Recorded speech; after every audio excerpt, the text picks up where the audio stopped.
Hello hello hello अस्सलाम वालेकुम। Welcome to programming with Rahim. मैं आपका इंस्ट्रक्टर और टीचर राहिम रिजवान। तो वेलकम एक दफ़ा फिर से सिलसिला शुरू करते हैं डेटा साइंस कोर्स का 2024 का। पाइथन की मैंने प्लेलिस्ट चल रही थी, ऑब्जेक्ट ओरिएंटेड प्रोग्रामिंग में पढ़ा रहा था आप लोगों को।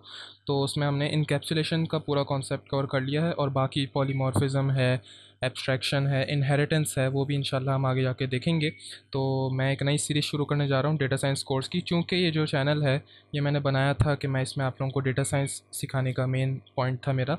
तो उसको हम इंशाल्लाह आज शुरू करेंगे। और ये सीरीज़ ये एक ऐसी प्लेलिस्ट है जिसमें 150 200 हो सकता है कि 250 तक वीडियोस आ जाएं, ठीक है ना। क्योंकि मैं एक एक कॉन्सेप्ट को, एक एक चीज़ को इन डिटेल इंशाल्लाह मैं आप लोगों को बताऊंगा। प्रोजेक्ट्स भी करेंगे, कैगल किस तरीके से होता है, डेटा स्ट्रक्चर्स भी आगे आने वाले हैं। तो बहुत ज़्यादा इंटरेस्टिंग चीज़ें आने वाली हैं। तो वेलकम करता हूँ आप लोगों को डेटा साइंस कोर्स 2024 में। हो सकता है 2025 भी हो जाए, ठीक है। को कुछ कह नहीं सकते हम, क्योंकि ये लाइफ टाइम अब इंशाल्लाह डेटा साइंस पे हम इस पे बात करेंगे। और आप लोगों की अगर फरमाइश होगी तो डेटा एनालिसिस, डेटा इंजीनियरिंग, ये भी मैं आप लोगों को इंशाल्लाह चीज़ें सिखाता रहूँगा। तो चलिए स्टार्ट करते हैं। आज की जो हमें पढ़ाई करनी है वो है हमारे पास इंट्रोडक्शन टू नमपाई, ठीक है ना। नमपाई क्या होता है? हमारे पास मुख्तलिफ पैकेजेस होते हैं पाइथन में, जैसे कि नमपाई हो गया, पैंडास हो गए, मैटप्लॉलिब, सी बॉन्ड, साइकिट लर्न। तो इन चीज़ों से हम लोग डेटा साइंस को परफॉर्म करते हैं, ठीक है। डेटा साइंस का इंट्रोडक्शन देने की ज़रूरत नहीं है, बहुत सारे यूट्यूब पे वीडियोस अवेलेबल हैं। डायरेक्ट काम की बात पे आएंगे, नमपाई पे हम अभी बात करेंगे।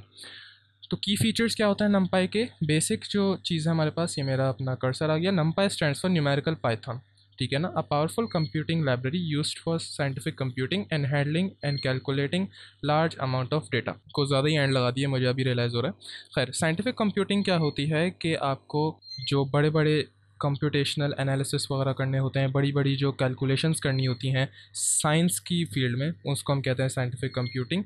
Calculating large amount of data, देखें नमपाई की हमें ज़रूरत क्यों पड़ी है। ये हम काम सिंपल पाइथन से भी कर सकते थे, लेकिन क्या होता है कि सिंपल पाइथन में जब आप स्मॉल अमाउंट ऑफ डेटा के लिए काम करते हैं तो वो आपको फीजिबल होता है, वो आपको लेस कॉस्ट पड़ती है उसकी, और वो इफेक्टिव भी होता है ना। लेकिन जब डेटा हम बढ़ाते हैं, जब हम मैट्रिसेस पे काम करते हैं, जब हम 10 डायमेंशनल मैट्रिक्स तक चले जाते हैं, तो वहाँ पे हमारे पास दिक्कतें आना शुरू हो जाती हैं। तो इस तरीके से नमपाई को बनाया गया था ताकि हम इससे मुख्तलिफ जो कैलकुलेशंस होती हैं, कंप्यूटेशंस होती हैं, ये आपको डीप लर्निंग में और मशीन लर्निंग करने में ज़्यादा हेल्प करती हैं। जब वहाँ पे हम इमेज प्रोसेसिंग करते हैं, वहाँ पे आरजीबी वैल्यूज़ आती हैं, मैट्रिक्स मल्टीप्लिकेशन वगैरह, मुख्तलिफ डॉट प्रोडक्ट, क्रॉस प्रोडक्ट वगैरह से करना पड़ता है। तो इसके लिए हम नमपाई को यूज़ करते हैं। दूसरा पॉइंट है हमारे पास, NumPy is a fundamental package for scientific computing in Python. Majority जो काम हो रहे होते हैं वो हमारे पास नमपाई से हो रहे होते हैं। It is based upon C language and Fortran which makes it faster and most efficient to use. NumPy का जो बैकएंड है वो सी लैंग्वेज और फॉर्ट्रन में बना हुआ है। ये दोनों बहुत ज़्यादा प्रोग्रामिंग की मतलब अब्बू कह लें आप इनको, ठीक है ना। और ये मतलब पहले ही बहुत कदीम ज़माने से ये लैंग्वेजेस चलती आ रही हैं। सी लैंग्वेज आज भी one of the most popular languages हैं टू लर्न। फोर्ट्रैन का भी इतना ज़माना नहीं है, लेकिन सी लैंग्वेज आपने भी मेरे ख्याल से यूनिवर्सिटी में या कॉलेजेस में सीखी होगी। तो सी लैंग्वेज क्या होती है? हार्डवेयर के बहुत ज़्यादा करीब होती है ना, बहुत ज़्यादा लो लेवल लैंग्वेज है। एक्सक्यूज़ मी, बहुत ज़्यादा लो लेवल लैंग्वेज है। तो इसका क्या होता है कि इसका कंपाइलेशन टाइम फास्ट होता है, इसका एग्जीक्यूशन टाइम फास्ट होता है, ठीक है ना। Same is the case with Fortran. तो अब नमपाई के फाउंडर्स ने क्या किया कि यार हम इसकी कंपाइलेशन स्पीड को पाइथन की हाई लेवल लैंग्वेजनेस के साथ कंपेयर, अगर कंपैरिजन हम कर दें, इनको कंबाइन कर दें, तो हमारे पास एक बहुत ज़्यादा क्रेज़ी चीज़ आ जाएगी ना, ठीक है, जो कि हमारे पास आती है इन टर्म्स ऑफ नमपाई। तो आई होप कि ये 3 पॉइंट्स आप लोगों को समझ में आए होंगे। अगर समझ में नहीं आए, वीडियो को रिवाइंड करके आप लोग देख सकते हैं, स्लो भी कर सकते हैं, यूट्यूब में ऑप्शन होता है। अगर मैं बहुत ज़्यादा स्लो बोल रहा हूँ तो आप लोग फास्ट भी कर सकते हैं।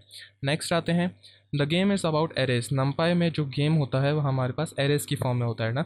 इन NumPy array is the fundamental object. Object क्या होता है अगली वीडियोस में आगे जाके देखेंगे, ये सिर्फ इंट्रोडक्शन है। Array is the fundamental object, ठीक है ना, उसकी बेसिस पे हम सारा कैलकुलेशन वगैरह सब कर रहे होते हैं। Arrays can be of many dimensions. Dimensions का केस आपको पता होगा। वन डायमेंशन क्या होती है कि जिसमें आप सिर्फ एक ही डायरेक्शन में जा रहे होते हैं ना। जैसे एक रोड है, रोड में आप अगर गाड़ी चला रहे हैं तो आप सिर्फ वन डायमेंशन में जा रहे हैं, यानी कि लिनियर डायमेंशन में ना। अगर 2D होगी तो 2 डायमेंशन में आप आगे पीछे, लेफ्ट राइट, ऊपर नीचे, ठीक है ना। ऊपर नीचे नहीं, सॉरी, आगे पीछे, लेफ्ट राइट, ये आप जा रहे होते हैं, ठीक है ना। ये 2 डायमेंशन होगी। 3 डायमेंशन में क्या आता है? ऊपर और नीचे का फैक्टर भी आ जाता है आपके पास, यहाँ आप आगे पीछे, ऊपर नीचे और दाएं बाएं जा सकते हैं, ठीक है ना। ये 3 डायमेंशन होती है। अब इसी तरीके से अगर 4D 5D हो गया तो एक पॉइंट पे जाके क्या आ जाएगी? एन डायमेंशन आ जाएगी ना, एन डी एरे हम उसको कहते हैं। तो हमने तीसरा पॉइंट यही लिखा हुआ है कि N D arrays equals to N dimensional arrays, यानी मल्टी डायमेंशनल कैलकुलेशंस के लिए हम नंपाई को यूज़ कर रहे होते हैं। उसके बाद नीचे हमारे पास पॉइंट है कि array store data in a continuous manner, linear और कंटिन्यूस मैनर में हमारे पास एरे स्टोर हो रहा होता है। मान लो कि यहाँ पे अगर, अच्छा यहाँ पे मैं लिख नहीं सकता, ओके नो प्रॉब्लम। मान लो कि जैसे यहाँ पे 1 लिखा हुआ है, ठीक है ना, यहाँ पे 2 लिखा हुआ है, यहाँ पे 3 लिखा हुआ है, तो इसी तरीके से इन रो वाइज ये हमारे पास स्टोर हो रहे होते हैं। इसकी मैंने एक इमेज भी दी हुई है यहाँ पे कि how array store data. Array का डेटा स्ट्रक्चर है हमारे पास। यहाँ पे डेटा स्ट्रक्चर क्या होता है भूल जाएं, अभी गूगल पे भी सर्च कर सकते हैं, करने की ज़रूरत नहीं है, मैं आप लोगों को सब चीज़ें बताऊंगा। डेटा स्ट्रक्चर की अलग से प्लेलिस्ट भी हम बना लेंगे। एरेस किस तरीके से स्टोर कर रही होती हैं कि इस तरीके से, मान लो यहाँ पे हमने 2 लिखा है, यहाँ पे 4 लिखा है, 10 लिखा है, तो ये मेमोरी में भी इसी तरीके से यूज़ हो रहे होते हैं, मतलब यूज़ नहीं सॉरी स्टोर हो रहा होता है। 2 का इंडेक्स क्या होता है, 0 होता है। इंडेक्सिंग लिस्ट वाला वीडियो नहीं देखा है तो आप जाके देख सकते हैं, पाइथन की मैं उसमें सारी चीज़ें कवर कर चुका हूँ।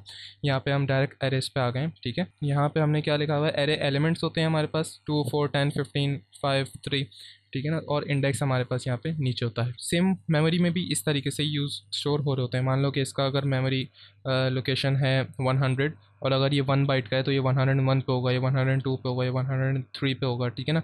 इस तरीके से ही चलता रहता है। अगर 2 बाइट्स का है तो मान लो अगर ये 100 है तो ये 102 पे होगा स्टोर, फिर ये 104 पे होगा स्टोर। इसी तरीके से ही मेमोरी में स्टोर होते रहते हैं। तो इसका मेन जो फ़ायदा है वो हमारे पास होता है सर्चिंग में। अब हमें पता है कि यार अगर मुझे 3 चाहिए तो मैं एरे ऑफ, यानी एरे का नाम और स्क्वायर ब्रैकेट्स 5 लिख दूंगा, स्क्वायर ब्रैकेट क्लोज, तो मेरे पास डायरेक्ट 3 की वैल्यू आ जाएगी या लास्ट एलिमेंट आ जाएगा मेरा, ठीक है ना। तो इस तरीके से हमारे पास एरे में चीज़ें स्टोर हो रही होती हैं। नेक्स्ट आते हैं, तो मैंने कुछ डायमेंशंस पे कुछ चीज़ें लिखी हुई हैं यहाँ पे।